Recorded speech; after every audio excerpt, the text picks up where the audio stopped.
Good evening. Good evening. Hope everybody's doing well. This is our opening session for the Cape Fear Community-Based Racial and Health Equity Summit. It's our fourth annual. As you guys know, this year we've actually spoken with the intention to go from the sea to the mountains. But before we actually travel from the sea to the mountains, meaning we leave from the Cape Fear region, which is the coastal, to go join our brothers and sisters and our family, our community health worker community, as well as the rest of the community in the mountain area. We're going to build some momentum. We're going to have some sessions over the week. Tonight's session is focusing on civic responsibility year round. What does it look like right before, during, and after election season for us to be engaged and to be responsible as citizens, to not only hold politicians accountable, for governing us, but to hold ourselves accountable, to be involved in peer accountability.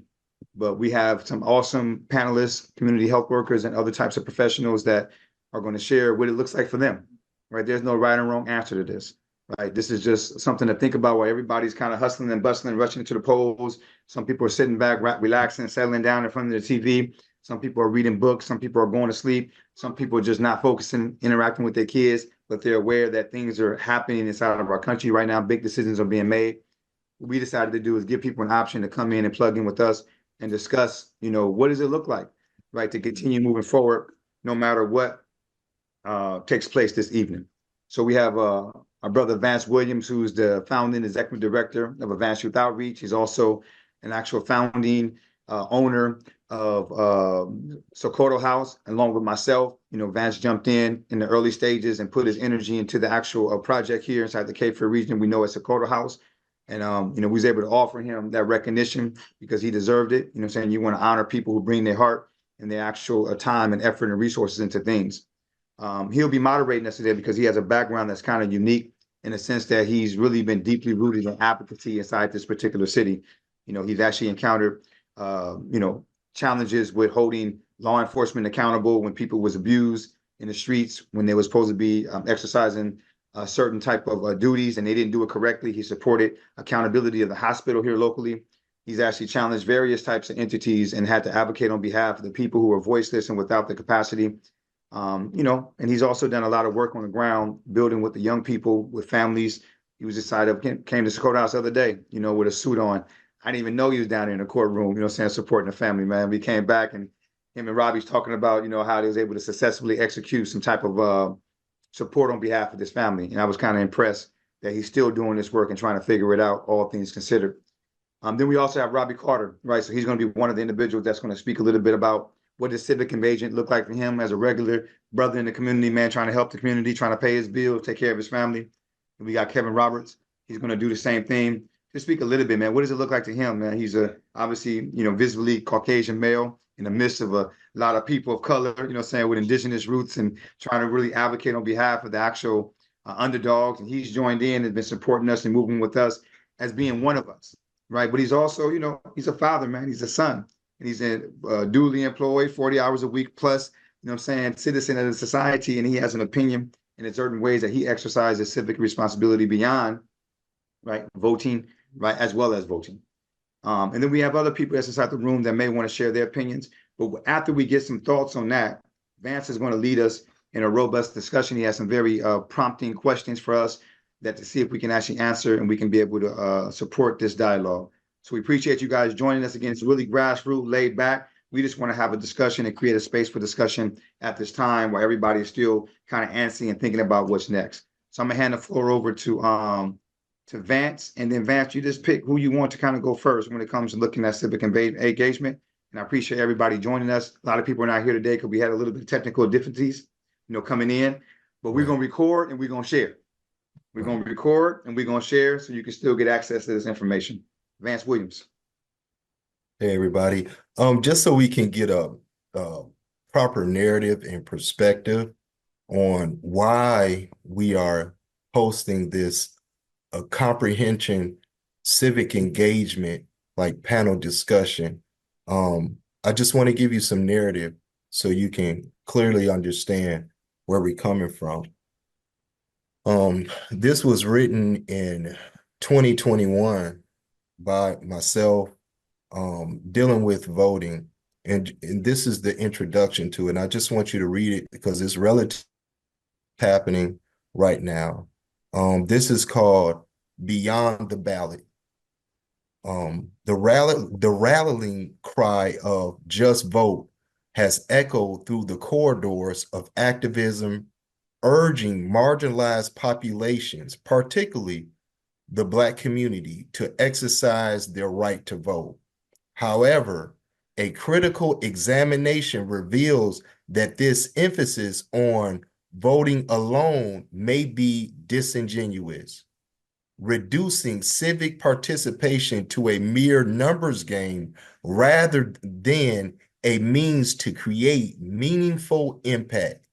In this position statement, we address the shortcomings of the just vote narrative and advocate for a more comprehensive approach that encourages informed decision making and community driven agendas. Also, I want to note this: integration versus clarity. Right now, in this political arena, we have a variety of matters. We have things dealing with community violence, social security, women rights. We have a whole slew of things to like zero in that our candidates are saying, vote for me. So we have so many different topics to choose from based upon where we stand socially. Um, but this is dealing with the integration of agendas versus clarity. The integration of the Black community's plight into broader narratives has led to a lack of clarity and a fertile ground for arguments.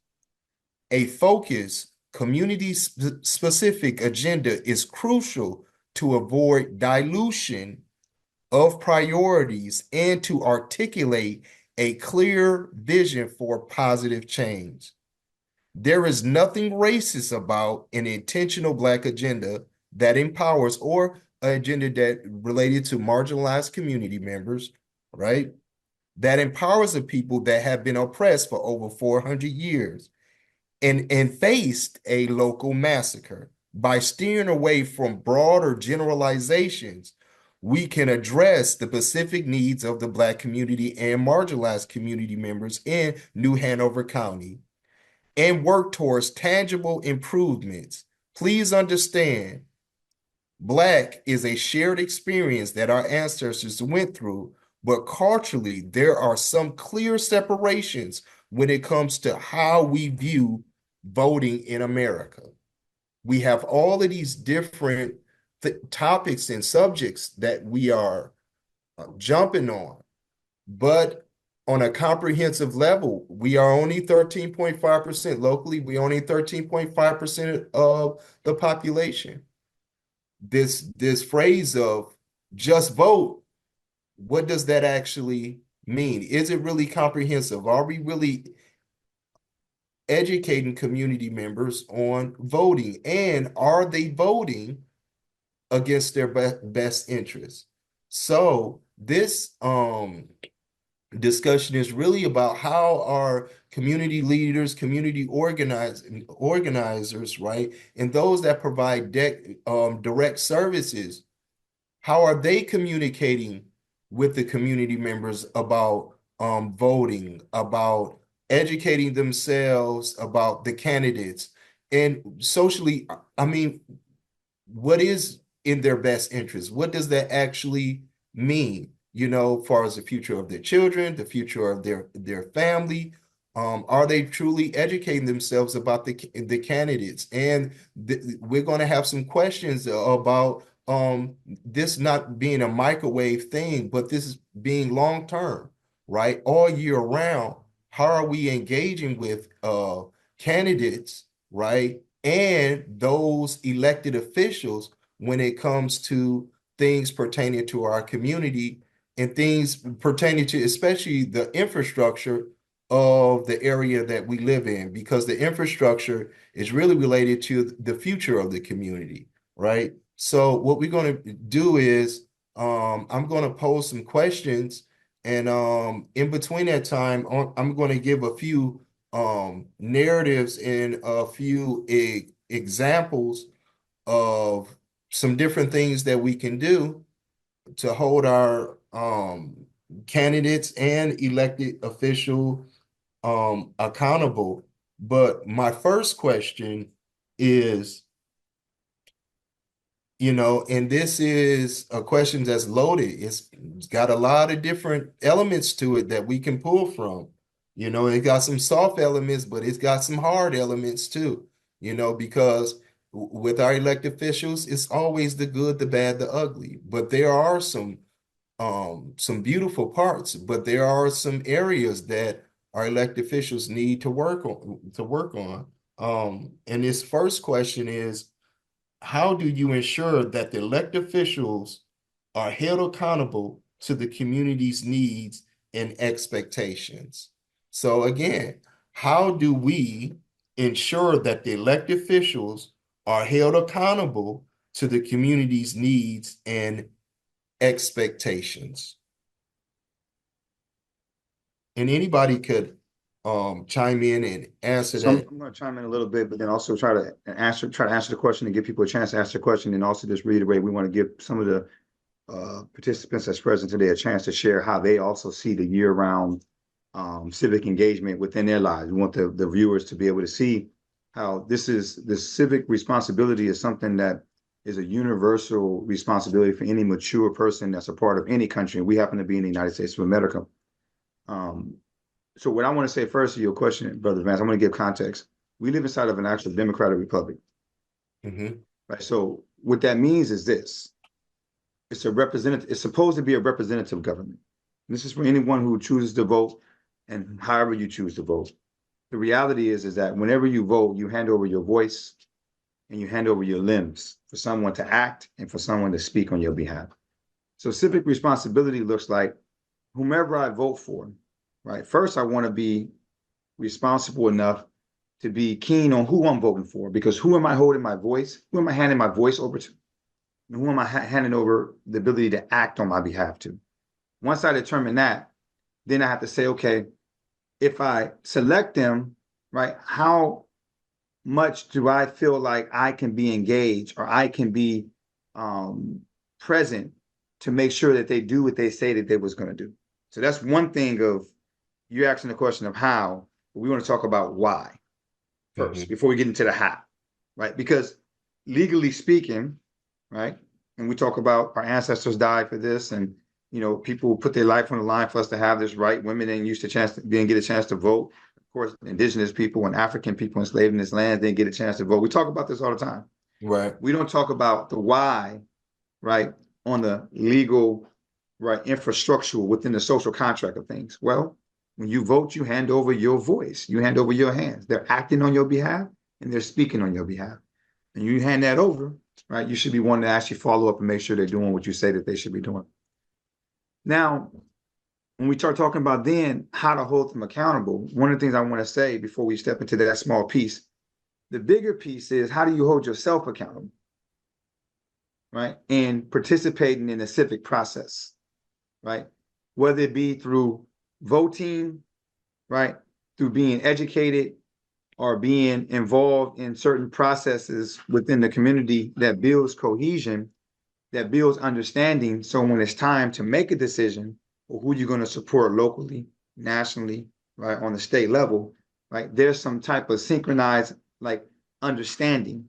Whether you agree or you disagree, right, there's a space in which you can say that you're informed and you're moving with a body of Mhm. individuals, a collective of individuals that's prioritized being informed, Yeah. not just choosing to be informed, right, in the moment where you got to make a decision.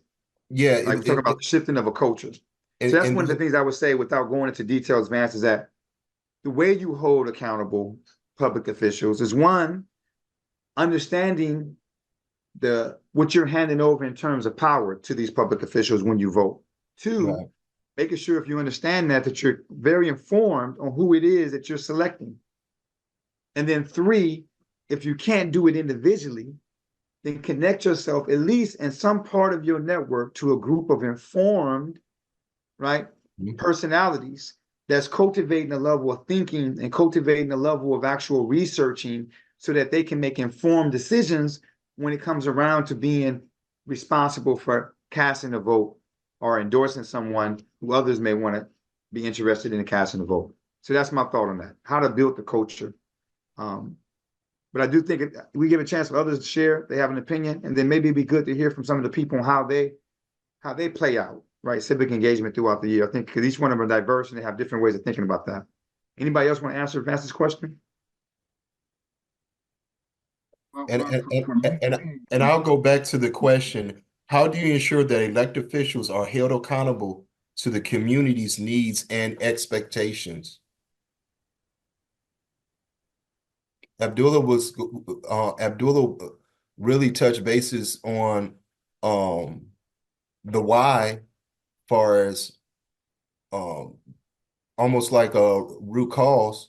Why do we need to know our elected officials? Do we move as an individual, or should we be moving as a collective? Because when we first opened up, I kind of like went after that phrase, just vote, and saying that we need to be educated voters, right? We need to be educated not just as an individual, but as a collective, because it impacts us on an individual level, but it impacts us as a community. So we need to be moving and thinking as a community. But how do we hold our elected officials accountable? What are some things that we can do to hold them accountable?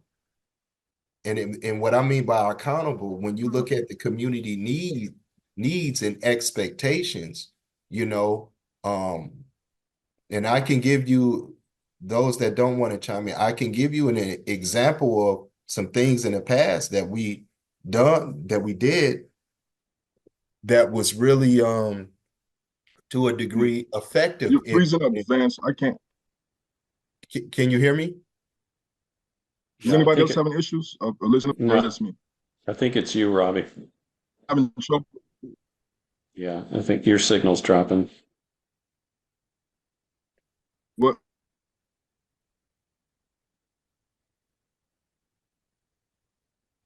Okay, moving forward. Hope it doesn't boot me off when he comes So back Vance, in. Brandon had a comment. Brandon, come on, man, get up off the mic. Present yourself, brother. You know, saying you're one of our brilliant minds and whatnot, man. I feel shy reading your thoughts, right? When you here with the mic. Yeah, hey everybody. My Hey, name is Brandon Cagle from Lowercase Leaders. And what I was saying is there has to be a way for us as community organizers to learn how to, mobilize that organizational power to, use our resources, our multi-stakeholder coalition to be able to, use data to establish patterns and practices that are, detrimental to our community through Title VI. So it's a long Explain Title VI for our viewers and listeners. Title VI is a civil right protection that was established as a part of the Civil Rights Act of 1964, 65. 65. Yeah. And what that does is basically anything that is detrimental to a particular protected group of people, whether it be environmental racism, environmental injustice, things like, we can go on, all of the structural determinants. If we can actually establish that there has been that there are patterns and practices of government leaders and elected officials acted in that capacity in our community, then we can mobilize and, have Title VI lawsuits that will halt all government funding to that particular project that is causing the harm to our community. So being able to, tap into and, use that as a tool, I think that's something that would, definitely benefit us as, learning how to do and looking at examples of how that's been done and, how we can actually replicate that. Now you're talking about upstream thinking as it relates to addressing what the one of the means in which you can address structural, right, determinants, structural violence, right? You're basically saying find the pattern, show the data, get critical mass, and attempt to hold accountable the participants that may be behaving in a certain type of manner, whether it be elected officials or otherwise. And yes, like what legally, that does, you're saying hold them accountable for the behavior. Am I correct? yes, and what we're doing, what that tool would be doing, it would be, attacking their purse, Yes. halting the funding that they are receiving for projects, federal funding. And a lot of times that funding, they use our communities to, retrieve, and get this federal funding, and then ignore our communities when they, actually get that funding. So can I, if you're okay with you, Vance, can I actually ask a question, follow-up question for that real quick? Because Yeah, because I want to go into something just relative to what Brandon just said when we're talking about tools. yeah, okay. Can I just want to say something real quick? And I'm Okay. gonna let you move in that direction. This show. I'm asking your permission real quick to kind of do this because this is a very key piece. Because what you're talking about is trying to hold the whole system accountable, right? By restricting funds, and I think that that's one of the things that has caused us barriers in the sense that if you hold the whole system accountable and restrict their funding, then you're restricting the flow of resources to the community, right? And even if it's for a short period of time. So my question is, and this is, I think, is what really got many of us in this room and other rooms in kind of difficult situations, is what about targeting the behavior patterns of the few that's actually literally running the actual government and have their names attached to certain behaviors that are politicians that are signing off on policies that are clearly, making backroom, decisions and agreements with people, and then coming out, and because they made that agreement, they're like publicly happening to go against what they agreed with their constituents they was going to do. And they're doing it because they made an arrangement with somebody else. And you can't track the arrangement, but you can see that behavior and that decision clearly was harmful to the population, not only their constituents, but the population as a whole. So how do you track that behavior and then hold the individual accountable, right? Who may have enough power to silence his peers or her peers from holding him accountable. And then now you begin to restrict that very specific behavior within the individual or the small few versus the Herculean task of saying this whole entity needs to be deemed and held accountable, and funds need to be restricted from them until they change their behavior. Now they left to scrapple and grapple with how to change their behavior, right? And everyone's scrambling to protect each other and leveraging power and seniority, right, to kind of shift the blame. You understand what I'm saying, Brother Brendan? Yeah, I think I understand exactly what you're saying. I want to just go off what you just said. And this is called a local political report card, right? I'm just going to read this real quick, and it goes right into what you're talking about. A political report card is a tool used to assess a candidate's record or elected official as a stance on specific issues. Providing voters with a clear understanding of where the candidate stands, political report cards can be used to compare candidates side by side based upon their grades in each category, allowing voters to make informed decisions based on the candidate's alignment with their values and beliefs. Political report cards are particularly useful for issues that are complex and multifaceted, such as African American marginalized community members and immigrant rights. By providing a comprehensive breakdown of grades and scale definitions or ratings, political report cards can help voters understand where a candidate stands on each issue and how they have acted on it in the past. Political report cards also promote transparency and accountability for political candidates running for re-election by requiring candidates to provide evidence of their actions and statements related to these issues. Voters can better evaluate whether a candidate's words match their actions. Furthermore, political report cards can help raise awareness about important issues affecting marginalized communities, such as police brutality, racial profiling, voting rights, education, and economic inequality for African Americans and marginalized community members, and the pathways to citizenship, deportation, border control, and family separation for immigrants.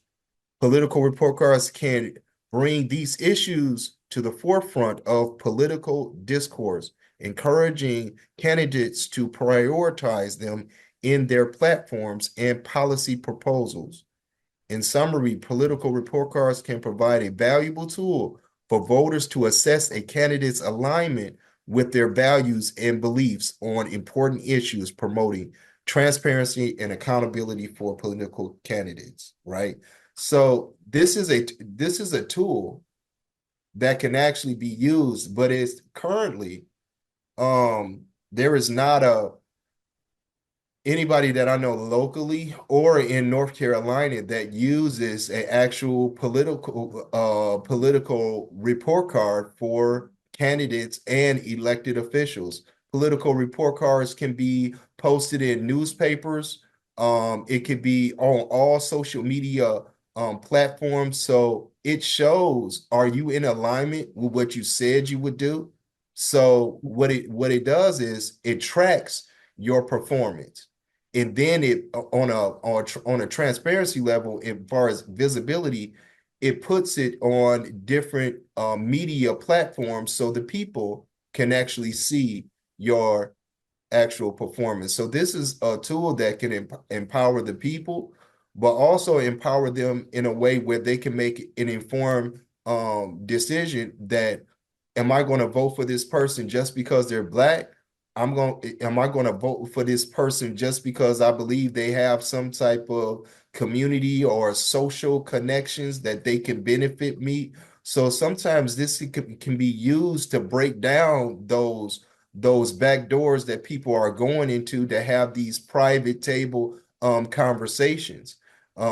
Is very in your face as far as the political report card, and it's an excellent tool that community members and community organizations can actually use to hold candidates and elected officials accountable. Anybody want to chime in on that or give their thoughts on that? I would just ask about that, 'cause I think the biggest issue is going to run into is the how, because I think most people, like, when you talk about a political report card, the value of it is similar to evaluation. It's going to be the legitimacy and the capacity of those who are producing the political report card. You understand what I mean? So the question would be how, like, because who's going to be the person responsible for gathering that information, and how do they build their legitimacy so that when they say that this particular group of people are legitimate or not, right, that they're respected, right? And then how do you do it in a way to where community members don't feel like that one group has too much power to actually say, right, who's legitimate and who's not legitimate? Like, what's the participatory process that allows for that power, right, to be properly leveraged? And to a degree, it could be very complex in a way, but beneficial, because each organization that can do it, they can do it. I mean, it's something that can be centralized, right? But the point is the visibility of it, that in the past, there was no tracking.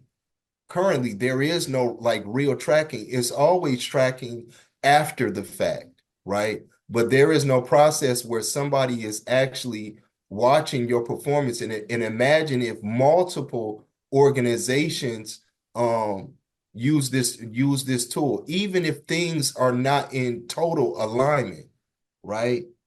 The visibility of that you're being watched, right, could shift the person's performance, because before, people are not like necessarily being watched that closely by multiple community leaders, you know, that serve a population. Usually it's this thing of just vote for this person because they stand on this issue, and then come next year, it's the same thing, but where is the tracking? Where's the evaluation? Where's the performance reports? You pretty much you don't see it. You know, even if I could Yeah, analyze somebody's report to see if it's valid or if it's invalid, the fact that it exists is powerful in itself. Hey, but Vance, what happens if your report card that you have uh may cause you to cross party lines, right? You know, maybe you have if you're a Democrat, but your report card, the Republican has a better grade. That's I great. think, What's the odds of that Democratic person changing over hold on, to hold on. to a candidate that has a better report card? Is that you see what I'm saying? I mean, is that I know you haven't I'll let you know, Brandon chime in on that one. oh, okay, go ahead, Brandon.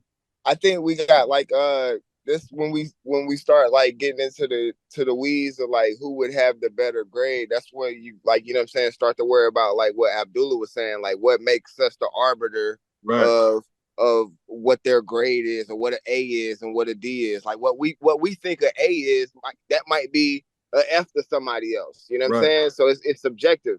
So I think to to avoid that, to kind of establish an actual record, is just to show and keep track of actual voting records and show like, you know, this is how this particular person voted on this issue. And if you know these are the issues, have them lined up, put them in a column, and you know, and check them off, like just check marks, X's. You yeah, know what I'm do the saying? work No, for the this, people. yeah. I think What'd you that's say? brilliant what you're saying, Brandon. You're saying, but Brandon, this is to reiterate what he's saying. I think in a way that's excellent. He's saying instead of trying to give you a perception of what's good or what's bad, right? Just lay the facts out there, right? You know what I'm saying? This candidate that you elected, this was their Exactly. voting over the past year. Mm-hmm. and then people can just look and see, like, okay, well, you know, I feel this way about this issue. He voted this way, or she Right. voted Or this you way. didn't even vote for it. Like, why you not He even didn't even showing up vote for for it, this right? He vote? abstained, right? Yeah. She abstained. I think that's excellent. And that's really, be honest with you, that's a very unbiased, right, way of informing the populace, right? That may be something we might want to look into. I think that's a good idea. Yeah, and then you know, you can explain, you can have different, you know, on different pages or whatever like that, or different social media posts or whatever, like explain what those issues are. You know what I'm saying? Like lay them out flatly. Instead, because like when we start getting into the subjectiveness of what an A is, and that's, you know what I'm saying, that's when we kind of lose our integrity in, you know, trying to present the objective truth to the people. But could it be that A could be somebody in total alignment where they meet all of the requirements, like what they said they But would who, do? the question he's saying is who requirements? Yeah, whose requirements?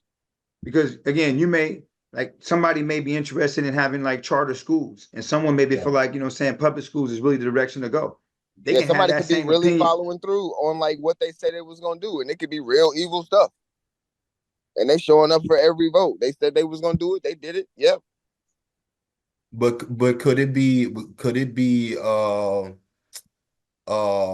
organizational based, as far as the report card in itself? Like, can it be organizational based where does it align with the organization that represents a certain populace, right? Yeah, now, Isn't so now it you're talking about aligning? constituency power. If you want to Yeah. leverage that, and that's why I think that then it doesn't become such anybody can do it. It becomes the people that do it will probably, in order for it to be valuable, they would have to have a certain number of constituent representation, right? That they are accountable to. But I agree with not Kevin, but with Brandon, I think that you also need to have this very objective, nonpartisan type of system where you just simply saying, man, listen, if there was 60 votes in the past 2 years for the county commissioner, here's an itinerary, right, on all the yay, nays, and abstentions, right? And here's the issue, right, that they actually chose to not vote on, or they chose to vote yes on. And then what you're doing is, and again, some people may not have the time to read that, but interesting enough, they'll have even less time to go and research it on their own. So for the people that may be interested in reading that, to make that available, right, would be excellent. And then maybe that same organization, I think it should be a collaboration of organizations, can then say, this is the grade we give this person based on what they said they was going to do. But I agree with Brandon. It would be way more just straightforward and scientific if you just kind of showed the people this is how they behave with their power over the past 2 years. Excellent question. I think it was a comment thrown inside the chat. If we want to answer, I think it's Ramona saying, hi, Vance and Brandon. Is this something CHWVPPs can advocate for and help communities understand the report cards for politicians? I think many members don't know about this and it's lack of awareness. I think it's a fairly, like, it's not a new concept, but I mean, just like Brandon, it has these parts that's kind of controversial, kind of like, but it has some benefits. Absolutely. Yeah, you're right. So Like look, being able to explain like what a bill, like, the components of a bill, I think that it would be a part of, like, just being like keeping the objective truth. It's just like, really being able to dig into, the components of legislation and what, things mean for the area. That's where, we need to be able to like have some like journalistic so voter reach education on the ground. Voter education on the issues and yeah. whatnot. But I'm gonna be honest with you. I seen the voter education, right? I seen the opinions, right? You know what I'm saying, of entities like, basically saying that this candidate, basically you're talking about with the grades all the time is actually endorsement or lack of endorsement. I'm gonna be honest, I'm gonna go back to that piece. I don't see a catalog of people's votes. Which what you're doing now, you're actually bringing out a behavior.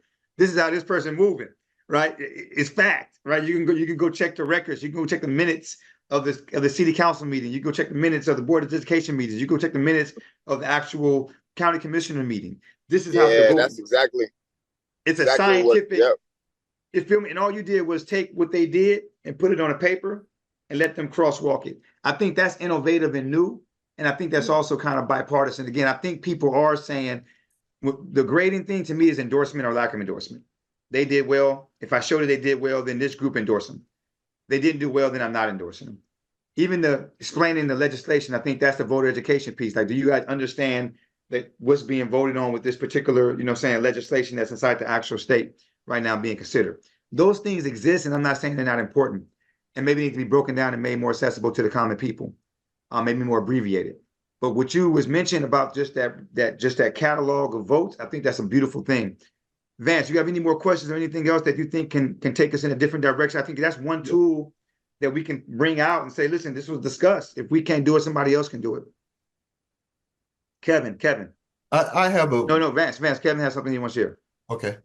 Sorry, I was just going to back up a little bit and just mention that, like, going back to the beginning where you were talking about giving, when you vote for a politician, you're giving them your voice. So you're giving them that little fraction of power that you have. that's voting. That's not the only power that you have, but that's handing over that little bit of power to that politician to do what it is that they're going to do. So that's not in the grand scope. Like if you're thinking about an entire year's worth of potential civic engagement, that's just a tiny, tiny little piece. Yes. So what do you do the rest of the time in order to hold them accountable? And I think that as an individual, that's kind of tough to do unless you have a specific relationship with that particular politician, or you have amassed power some other way to have influence over that person. So on an individual level, unless you're one of those people who's really great at going to every single school board meeting and being in their face, there are people like that out there. We know them. I'm not one of those people. I just don't have the time or the skills to do that. So I can't really contribute that way. Also, politicians, depending on who they are, they're more apt to listen to certain voices depending on what those voices are. That could be race affected, that could be socioeconomic affected. So that's why it's really important to for people of all stripes, no matter what the particular what the topic might be, or what the special interest might be, but for all those voices to come together. So I guess what I'm saying is, as an individual, we don't have a whole lot of pull when it comes to holding politicians accountable, but you can increase that civic engagement by finding an advocacy group or a community-based organization or a community-focused organization, pairing with them and using your own talents and your own resources and your own voice to add to theirs, because then you're dealing with numbers, and the more numbers you have, the more likely they are to the more likely you are to be able to hold them accountable. And the other big piece, of course, knowing me, that you can do as an individual is to constantly fight back against disinformation and misinformation, because that's huge. And if you're a parent, bring your kids into that. That's crucial. So what you said right there, though, Kevin, I would say actually becomes the most significant thing that you can do after you hand over that little bit of power, because a lot of people handing over a little bit of power translates into a lot of power that that person is given, right? If it's national, they can kill and go to war with people, right? By virtue of your vote, right? Your hands and your voice. If it's on the state, local level, right? They allocate funds and resources, right? They put people in power that manages who protects us and who serves us, who determines if, we go to jail or don't go to jail, judges, et cetera, right? So that in order for you to combat misinformation and disinformation, you have to have a dedication within yourself to be an informed citizen. And I think one of the most powerful things that any community or any society can do is encourage, right, and cultivate, right, being educated and informed people, especially considering that we live inside of a world today where everything is looking to distract us away from being empowered with knowledge, to being informed and make sound decisions. And then once you get informed, Abdullah, just so you, because I really want to understand that word with somewhat of a, or like when you say informed, right? And I'm going and I'm gonna go there with, where are you getting your ideas from? That's important. But that's a whole information. That's a whole when nother, you say informed, like how would they? That's a whole other process, though. That's a whole other thing. He talked about combating disinformation and misinformation. So that's already at the root of what he was saying. Yes. Right. But what I'm saying is that it doesn't matter where you're getting it from. It matters that you're participating and seeking to be informed, right? Mm-hmm. Because the less informed you are, the more vulnerable you are to someone just telling you anything. Or when you decide to go out there and get something, right, you're just comfortable with taking anything that you hear. But what I'm saying is that going back to what Kevin, I want to make sure I hone in what Kevin said about it is a little bit of power that we're giving them. But I believe that as a regular a citizen, when you give someone a little bit of power, again, going back to what Brandon said, making a connection. So if organizers provide you more information to determine how people voted, now it becomes easier for you to become more informed when it looks at who you voted for and what they did and what they didn't do. Whereas right now, if you don't have that, it becomes more difficult. So what I'm saying is that agreeing with Kevin and with Brandon saying that that extra tool would help inform, right, us citizens on our vote and people that we're voting and how they're behaving. But this is the piece I want to share. Once you become more informed and you're paying even subtle attention to the people you handle your voice over to and your actions over to, you got to look at it as a sacred act. Because again, in this society, like blood was shed after they shed blood to take the society, blood was shed to set that standard that, you have a right to choose who leads you, right? So now get this piece. Whether I'm in PTA, I'm in my work environment, at the lunchroom, I'm talking to my family at the dinner table, I'm actually interacting at the park, playing a sport or something. Once I'm more informed and I feel more responsible for having selected someone or having selected a group of individuals to represent me, if I'm aware of what they're doing, I can now inform others whether or not they did a good job or they didn't. I can now communicate whether this person, but if I'm not paying attention to what they're doing and I'm waiting to the election season to come back around to pay attention, right? Now I'm waiting for this real brief moment when everybody's excited and everybody's emotional and everybody's dealing with these big issues. And now we're debating and the average person says, I don't even want to talk about politics. I just want to do my vote. And what I'm saying is that year round, that extra information, that extra engagement gives you the ability in all your spaces when the opportunity comes to talk about what that judge did that you elected, to talk about what that county commissioner did that you elected or you chose not to elect. I'm going to leave it at that right there. I believe that being more informed and being more motivated to educate yourself on who you're selecting and being sure that they're doing what they're doing, again, not occupying your life with it, is the most civically responsible thing a human being can actually do, no matter how busy they are, no matter how much they have going on, because you handed over the right for them to speak on your behalf and the right for them to act on your behalf. So for me, I say this. If I know that I got a politician that's systemically working to deprive a whole population of resources that they deserve, right?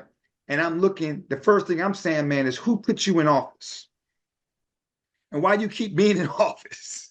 Because you're still starving this community over here, right? And I'm wondering, right? So anyways, leave it at that. Like, I agree with what you're saying. I think we have to be able to show to our community that, like, in order to feel more comfortable about having conversations as difficult as politics, you know what I'm saying? It's your responsibility to inform yourself and like to have that atmosphere of being able to learn about it, because then you feel comfortable about, like, then you're not having that situation where, like, I don't want to talk politics, because the more informed you are, the more comfortable you are with being able to kind of like battle in that arena of like ideas. I'd like to add an input if I can. Oh, that's I Lily. know I'm a little, yeah, so sorry, you guys. I'm a little bit late because I had a work meeting that ran over, but I do agree with a lot of the things that you all are raising. BC, I heard what you were stating, and Abdullah, I did get a chance to hear what you were stating. And I agree with the civic engagement goes well beyond who you voted. Like, I know myself as an individual, as well as a representative of different platforms that I've been on. I've heralded the echo that you got to hold people accountable. Like, yeah, you put them in office, but like, what are they doing for you? What are they doing past that office election? And having those uncomfortable conversations. So, like, I agree with you, Abdullah. It's not unheard of to ask, like, what are you doing? Like, yeah, you got this seat. Yeah, you've been in this position for 6 months or a year or what have you. But like, what are you doing for me? I remember the role that you ran on. And I, as your constituent, want to hold you accountable. And I think that's what people need to remember. And I personally, as like a voting based constituent, have sometime in the past forgotten that, yeah, I voted to put a person in office. And even though it didn't go in the way that I wanted, it doesn't matter. At the end of the day, this is an individual that won the popular vote. And I think that's what we need to break down. Like, so like the greater whole is like the popular vote. This person won the popular vote. So whether I voted for you or not, you have this seat. And I personally, as Lily Nicole, am going to comb over what you ran your platform on. What did you say you're going to do for the people? What did you say you're going to inquire about for the people? And for me, that's a bigger selling point than what are you going to do for me? Like, respectfully, I know politicians lie when they say what they're going to do for you, but my question is, what are you going to question? What are you, as an elected official, going to question? What are you going to do? Going to push the ballot? What are you going to do to make me feel seen and or heard? So once whomever gets into the seat of whatever position, local, national, federal, like there's a lot of things on the ballot right now. I think as a civilian, as a voting constituent, the biggest thing that falls on us is our reoccurring civil engagement. How am I, as a person of Wilmington, North Carolina, going to constantly plug in and demand better from my elected officials, whether I voted for them or not? You're the person that's got office. So what are you going to do? Are you sticking to your campaign? Are you actually fighting the fight that you claimed you were going to fight? And how am I, as the people, actually going to reap any level of benefit from your facetious promise? So I echo a lot of that. Yeah, go ahead, Vance. And Abdullah, the reason, and when Lily was just speaking, it kind of reminded me of, even when I just said to you, like, and you said just be informed, right? The key is not just be informed, let's be clear. So being informed and then leveraging that information you have within the larger culture and environment that you're in. Like I got that piece, but okay. It's report card come in handy though with that. Being informed. No, we're talking about, so different from a report card. What I'm talking about is, yeah. So Kevin mentioned that it's difficult if you don't have a relationship with politicians and how you hold them accountable. Yeah. Right. If you don't know them, their past, you don't the history. Listen. If you work 40 hours a week, say both of your households working 40 hours a week to pay bills. Y'all busy, y'all got kids, and you're doing other extracurricular activities. And the person is saying, man, listen, I voted, and it's difficult for me to be kind of like, you know what I'm saying, like going to these city hall meetings, going to, you know what I'm saying, city council, going to, you know what I'm saying, board of education. What I'm saying, that's recognized and that's acknowledged, right? And I understand that because we live in a society that is hustle and bustle and demands us, right, in a way that many human beings haven't ever been demanded before, unless there was a slave, right, in some type of society where it was owned by somebody. The average person today is dictated, their time is dictated. So I get that. And I respect what Kevin says, like, if I don't have, right, that access, then how do I feel like I can gauge them? And then the other one would say, well, we'll connect with groups, right? Connect with organizations, and that's legit. What I'm saying is that they may not have time for that either. What I'm saying is that if I personally took the chance to go actually select someone, the first thing I have to do is know who I'm selecting. Not when it comes down to elections, but paying attention before that. What I'm also saying is shifting the culture of posturing as intelligent thinking beings. Right now, politicians come around and they talk to us and they say whatever they want to say because the culture of politics dictate that I can tell you whatever and then I can do whatever I want. Politicians come and get you these ads and they get these particular, you know what I'm saying, promotions on commercials, and they're literally talking to each other like as if they're inside the WWF wrestling match, you know what I'm saying things, you know what I'm saying, like a comic type thing or whatnot, thinking they're interacting with uninformed, unserious thinkers. Mm-hmm. The way that they interface with us is not as if they respect the actual intelligence of the people they say they represent. What I'm saying is that when you're dealing with a society of people that begin, even just locally, that begin to posture with a whole lot more intelligence, a whole lot more ability to articulate amongst themselves, right?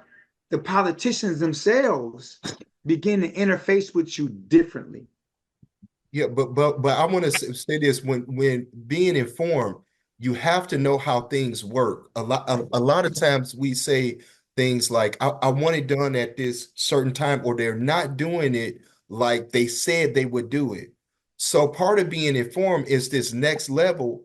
How does the mechanics work? Is being informed about that piece, not that, oh, they said they were going to get into renewable energy and they're going Okay, to Brother Vance, before you go on a diatribe, I would like to probably very impolitely insert myself.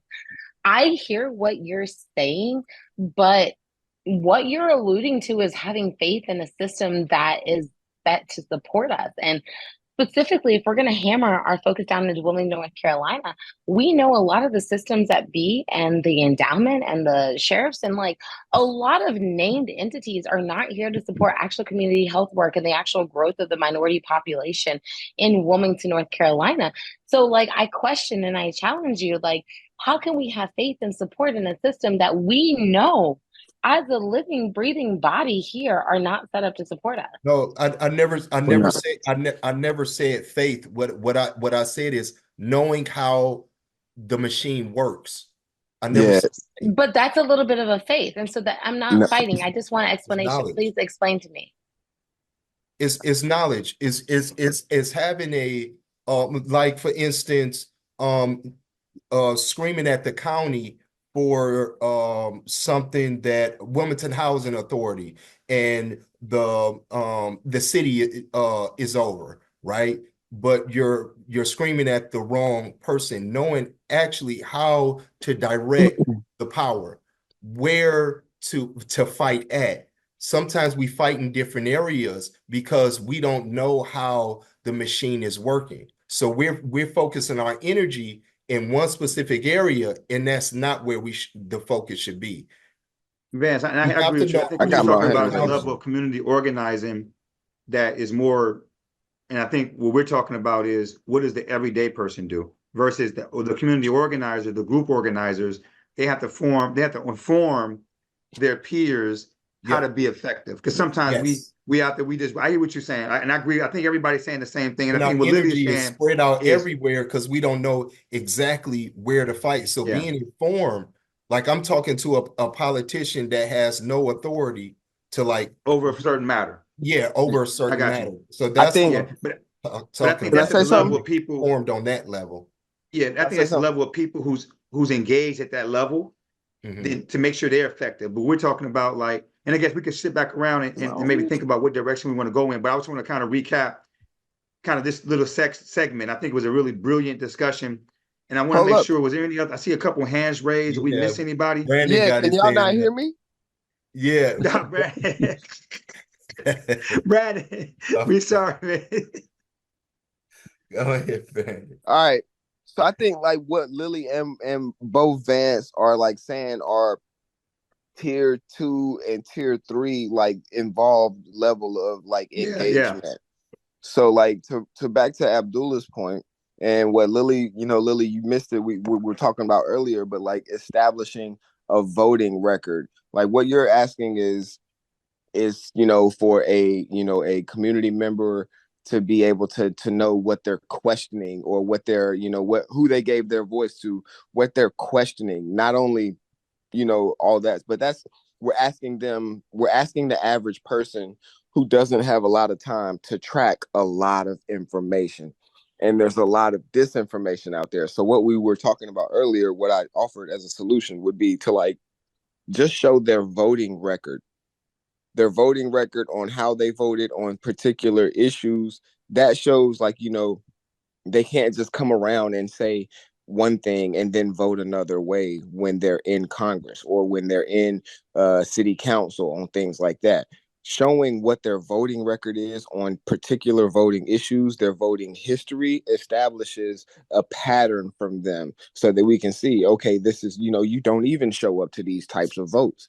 So that way we can get people in on the ground level to be able to understand, okay, this is, what they're even voting for in there. Like, trying to find ground level issues that the average person can pick up and say like, okay, I gave you my voice and this is what you go and use my voice to do it, so instead of saying like being able to track that. But once they're in on that level, having the literature and the knowledge available for those persons to, when they do become tier 2, tier 3 level engaged voters and community members, what do they do, on those next levels, being able to tap in with community organizations that have more, granular data that they can look into, that would be like, okay, like, on this level, how can we push them to, advocate for my issue a little further?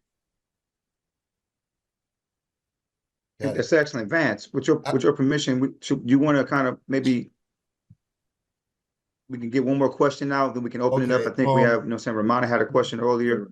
What advice would you give to emerging leaders who want to make a difference in their community? Emerging leaders. Like politicians or emerging leaders in general? Community leaders, right? Community, okay. And it's relative to far as civic engagement or civic just people education. In general. I got you. Like they're emerging leaders. They want to engage with their community. They want to teach their community. What advice would you give them? Good. Let's do a roundtable on that. Take some questions. I think this is a good discussion. We'll see. Everybody get a chance to answer that question. Brother Vance is asking. I'll give a quick answer. Honest to God, anyone who claims that they want to be involved and or advocate for a community, I think you need to show up and be part of that community. I think you need to literally give blood, sweat, tears, or some type of work equity into that community before you can advocate and or herald on behalf of that community. So like above all, my vote's going to be show up, do the work that it takes to get to know that community that you're advocating for. Excellent. Who's next? Kevin? Robbie? Brandon? Yeah. I'll be brief, and it kind of repeats what I said earlier. Just be, strive to be very informed and vet your information sources very carefully so that you're not participating in misinformation and disinformation. Excellent. Excellent. I would say about the same thing, but just only add, to really engage yourself in other organizational meetings, just to get informed like that, see what other people are saying, and kind of collaborate as much as possible with other organizations, other leaders, and different parts of the town or the city, and kind of discuss your issues there and try to figure out how to engage then. Just getting a understanding from other leaders in the community. Excellent. It's a good list. What you got for us, Brandon? I say just practice cultural humility, show up. Definitely vet your information. Like Kevin said, like Lily said, show up.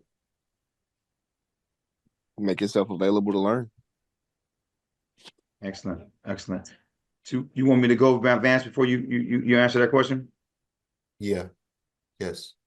Mine is real fundamental, man. I believe everything that was said is excellent, but this is the number one thing I think in the whole world right now that has to be, like, literally, I'm talking about, man, I've been around the world. I've been checking out different places. I've been in different environments. I've been engaging with different people, man. And this is at the heart of the human crisis today, man.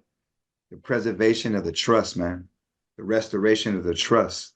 Too many of our leaders, too many of our personalities that are looking to get people's attention and to influence the people, they're violating their trust, man. And that's damaging generational relationships. That's creating rebellion. People don't want to follow leaders no more. People don't want to listen to the leaders no more. People don't want to be organized no more, because when people get them, they're hurting them. They're hurting them because they're lying to them. They're hurting them because they want to take advantage of them. They're hurting them because, they physically want something from them. They financially want something from them.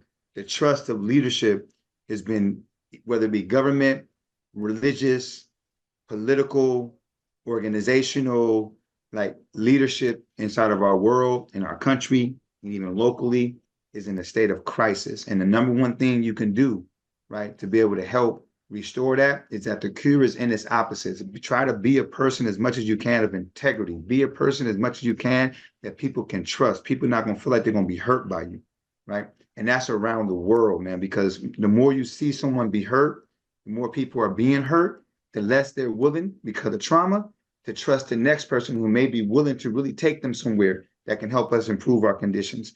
Restore the trust. That's my message for emerging leaders. My message is this: really monitor your capacity to make a difference. I mean, you have to really look at where you're at mentally, spiritually, far as in your life, and kind of zero in and kind of really try to understand the reasoning and the purpose. Why are you doing it? Why do you want to necessarily be this leader? Where are you at spiritually? Where are you at mentally? Because sometimes we can be more of a detriment than a benefit because we're moving either too fast or too slow or too reckless because we have some personal things going on in our lives. So as an emerging leader, I know you mean well. I got it. I know you mean well. But look at where you're at spiritually, look at where you're at mentally, and then move. That's what I would say. That's profound. We got to make sure we get that list, guys. We want to make sure I'm going to invite us to do is we got, like, I think we had 3 recommendations today for a year-round, you know what I'm saying, civic engagement or civic responsibility. And I think this list right here was excellent. I know we have Sister Romana here that's also joined us as a guest. I don't know if we have any other ones. We want to open up the space. If you're okay with that, Vance, to see if there's any questions that she have or any questions that anybody else have that wasn't a part of your genre of questions. We'll give it a few minutes, maybe about another 10 minutes before we wrap up. It's like, you know, we started a little bit late, so we'll go a little bit long if the conversation get going, but we'll wrap up about 10 after. We want to open up the space now, if that's okay with you, for any questions. We'll start with her. I think she had her hand raised earlier. And then if anything else anybody in the room has, if they want to ask or take us in as far as a issue, whatnot, we'll see what's going on in that direction. And Vance, when you cut it off, is when we cut it off. Got it. Thank you. I just had a comment from, I really appreciate this because I think those of us who work more on the systems level, like we're not really aware, right, of these political the scorecards that politicians have. I myself personally have kind of checked out this year because it's just a hard year to be, you know, thinking about all of this. But I think one of the biggest pieces that I wanted to add to is that going back to what Robbie said, it was really powerful what he said. Recognize who the leaders are within your communities, whether that's state, local, or national, and collaborate with those relationships and the trust that Abdullah is talking about is so important. It goes back to trust. If you trust specific relationships and specific organizations, work with those organizations that are working on policies and have voices of CHW being lifted up. I can't stress enough, and I say this at the APHA CHW section policy calls, how we have policies on the national level being written by legislators that are hurting our workforce and our people more. And so, you know, the North Carolina CHW Association is also doing work with CHW advocates who are across the socioecological models. So again, I think with policy work, you have the community and then you have the systems. How do we collectively join together in our networks to work together where one isn't taking on too much and there's capacity issues, but collectively working across so we're each filling in those gaps? Good. Excellent. Anybody else?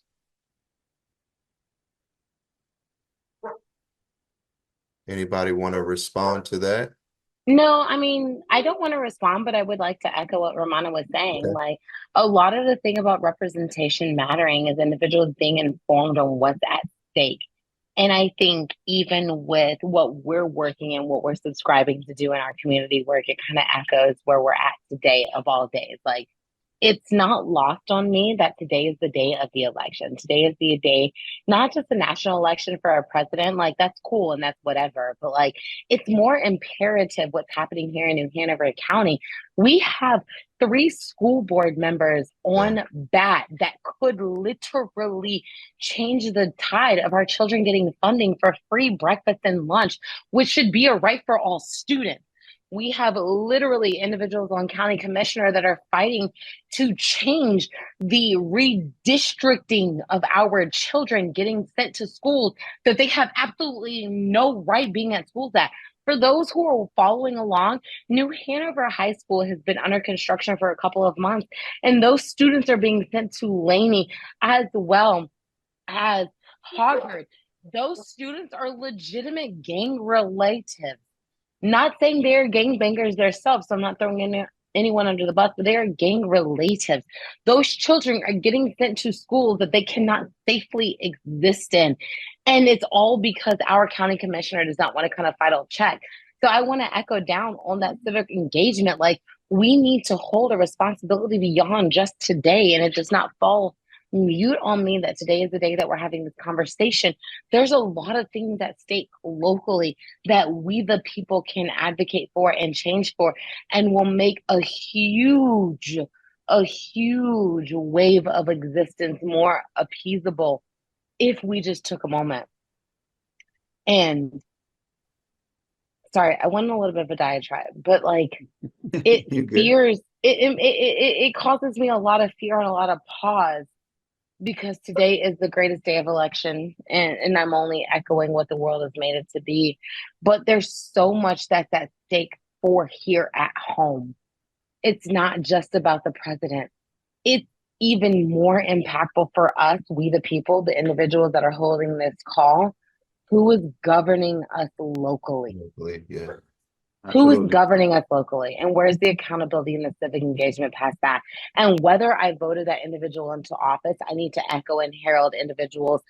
They will win office. Whether you love it or like it or hate it, they will win office. So me as a tax-paying, aware citizen, it is my job to hold them accountable to what makes the most sense for me as a community member. I do care adamantly about who wins office, but I cannot change who wins office. So me as a voting individual, as a civically engaged individual, my job is now to wait and to fall in line with the rollout of who wins. And that rollout is, I'm holding you accountable for what I know that we the people need. I'm holding you accountable for what I know was raised as an issue of question. The party that wins is going to be the party that wins, but we the people need to decide what that means for us. Absolutely. So what I was going to share with everybody is that, so just keeping things in broad perspective, we all agree, the people in this space, that our year summit was going to be focused on the building of actual and sustaining of community-based ecosystems.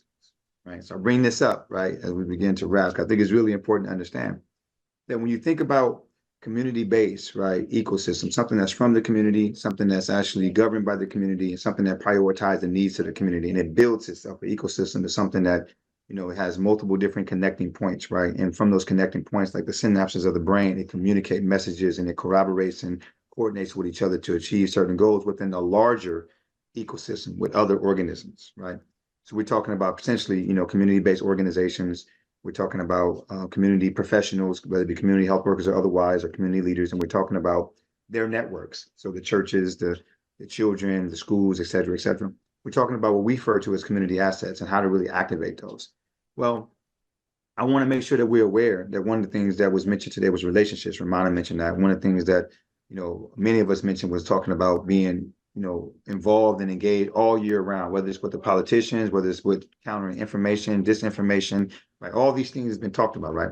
But I want to make us aware that one of the leverages that we have in our profession, right, is that the 10 roles of the CHW, particularly for us in the world of preventing structural and interpersonal violence, right, is health promotion, right, is education, right? So when you start talking about an informed population of people, when you start talking about helping populations of people, individuals in their homes, right, that's dealing with crisis, social determinants, and letting them be aware that as well as you're dealing with that social determinant in your personal life, right, you also have barriers accessing maybe access healthcare. You may have barriers having access to proper treatment inside your child's educational setting, right? You have other barriers, right? And those barriers may be structural.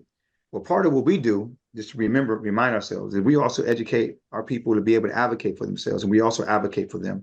We inform them. We show them the power of being informed. We show them the power of understanding process. Going back to your piece, Vance, about making sure you know who, right, you're engaging. Even outside on the big scale, even on a low scale, who are the people in power that has ability to affect your life, right? We are those individuals in our profession, right, that have that capacity, right, to begin to inform and to educate and to promote health and well-being and safety by way of actually teaching people how to actually avoid, right, continuously being traumatized by people who are violating trust that we place into power, or even people we don't place into power, people who've been hired, right? I'm saying because they're professionally, I'm saying, quote unquote, equipped to do a job, and they're executive directors of big institutions, hospitals, and et cetera, that's affecting us.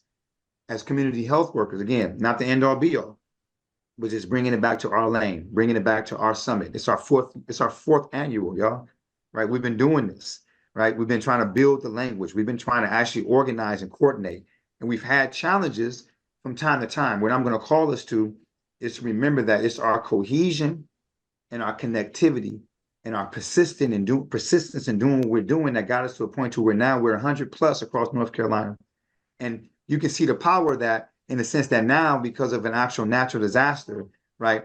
Those relationships that we didn't have a year and a half ago, 2 years and a half ago, when we started doing this and actually engaging this, we now have those relationships and we're mobilizing, right? From the sea to the mountains, we're mobilizing to engage our people, man.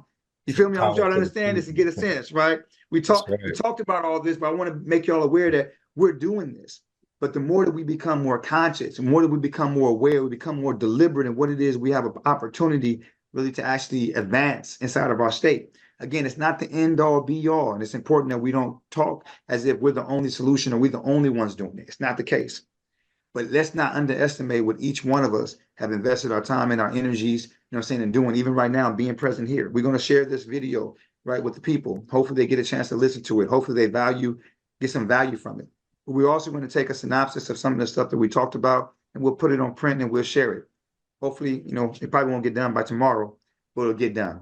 So I just want to walk away and make sure everybody remember, right? We're building ecosystems, right? Who knows the phrase? I don't have to say it, right? Demonstrate to educate, right? Educate to liberate. We're doing it, man. And I'm not saying this for us to be kind of like gaslighting ourselves, but just to legitimately be able to say, man, you know what?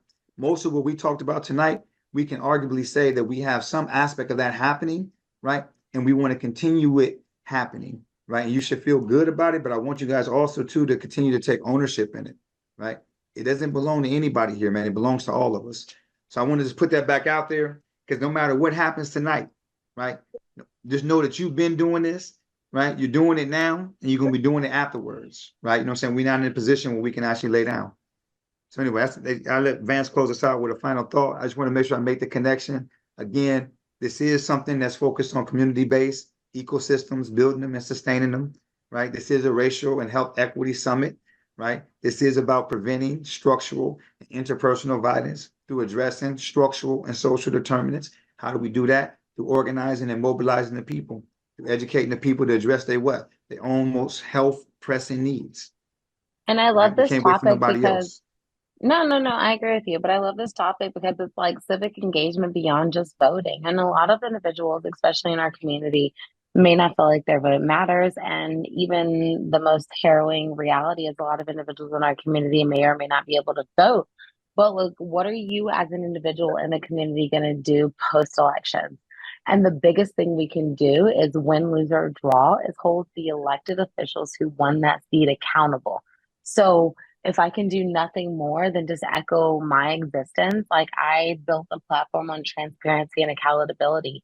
Like you can call me whatever you want to call me, but I'm going to be transparent and accountable for it.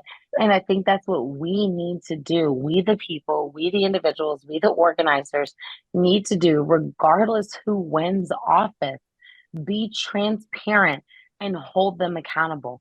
If they had a platform that they mentioned that they thought that they were going to do, then we need to hold them accountable for that fight. And if they were not transparent on something, then we need to ask for transparency. So I echo what you're saying, Abdullah, and I think we the people need to do a little bit more. Hold them transparently accountable for whatever platform they ran on. Excellent. Thank you. All right, y'all. I want to thank everybody for sacrificing their time. Definitely, definitely. You could have Yes. been any other place, but you chose to be here. And those that chimed in and those that gave their input, we appreciate your brilliance. We appreciate your, just your spirit, just being in this space. So with that, I'm gonna sign off, and I guess we can give the schedule for tomorrow while we on here, right, Abdullah? Yeah, we'll be talking tomorrow about systemic racism as a public health crisis. We'll be looking at some of the history of it. We'll be looking at some of the things that we can do, some of the things that we are doing. It's not a boogeyman, right? It's not something that, what I'm saying, can't be confronted. We've been confronting this, since the beginning, right? You know what I'm saying? And we're going to continue to confront it. We're going to take it beyond looking at racism and look at supremacy. We have an engaging dialogue. We may open it up same way we open it up here, but we'll primarily be focusing with Brandon, myself, Brandon Cagle, brother Herman Brown, Louis Salim, and then myself will be the kind of the main ones communicating. But again, like I said, we are family, so everybody come join. We'll figure out a way to get everybody incorporated into the conversation. If we have an audience, we may regulate it a little bit more, but if it's just us, we'll build. But tomorrow 5:30 to 7 o'clock, again, regardless of what the results is, what I'm saying, we're gonna keep on moving. All right, y'all. Thank you. Have a good one.